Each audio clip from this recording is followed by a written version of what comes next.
Delle password ho già parlato, se andate un po' a cercare tra le vecchie puntate dei 3 minuti grezzi, ce n'è una in cui parlavo, raccontavo con orrore di un fuori onda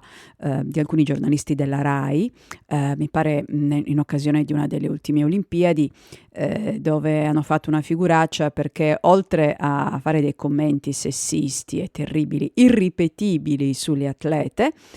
si erano anche scambiati delle battute sulle password perché il giornalista di turno non riusciva ad accedere a non so quale network e si lamentava dicendo: porca miseria, ma perché non usano una password decente tipo 1, 2, 3 ABC, eccetera.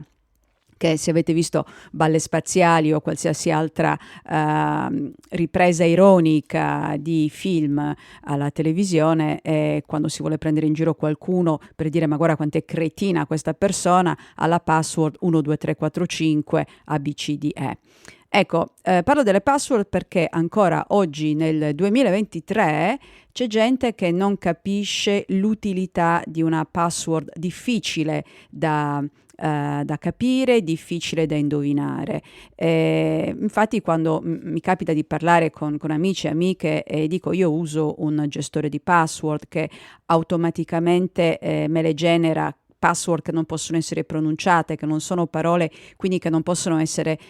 trovate dagli hackers usando quei programmi che fanno passare tutto il vocabolario delle diverse lingue fino a che non si trova la parola che è stata usata come password e lo fanno in millesimi di secondo queste cose qua. Quando dico io uso anzi pago addirittura, sono pochi i servizi per cui pago un abbonamento annuale, ma per il gestore di password sono felice di pagare un abbonamento annuale che mi dà tutta una serie di garanzie e di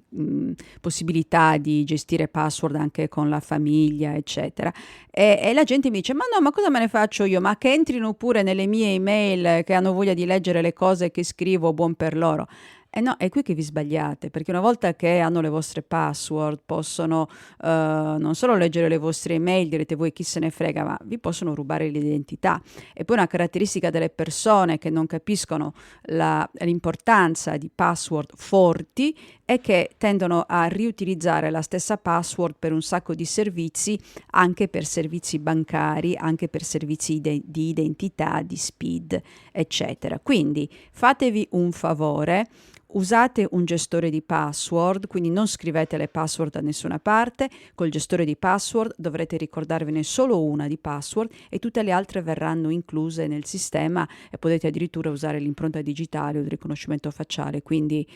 fatelo.